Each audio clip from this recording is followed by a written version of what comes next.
name is Max. It was George Miller who gave birth to a certain kind of car chase road movie.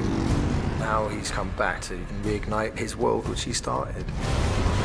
It really is a reimagination, and you can enter it and experience something spectacular.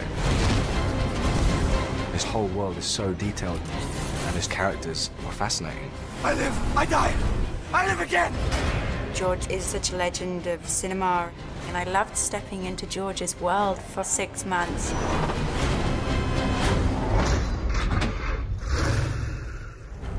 About 12 years ago, I was on a long flight between Los Angeles and Sydney, and the movie Fury Road came unbidden and played in my head.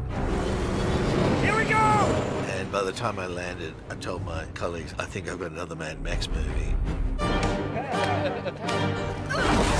It was an opportunity to use the new technologies and yet still do real people and vehicles in chaos.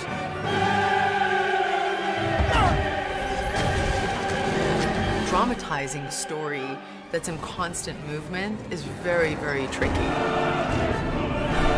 But to George, it's what he thrives in. Remember to drive, yeah? George is an absolute genius.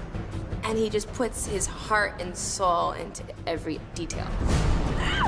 I've been working with George for about 35 years, and I've never seen George back away from what he has to do. He never takes the easy way through. Oh, reaching up and... George will ask you to do things which may seem insane, and then they will turn into something really wonderful.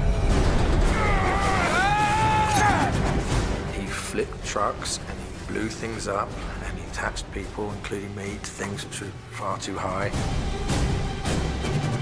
He did that for 6 months until he got everything he wanted.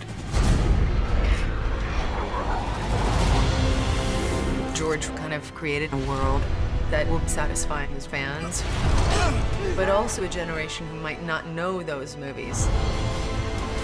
Fury Road is a more immersive version than those films. You're going to see something even larger in terms of the authenticity of the world.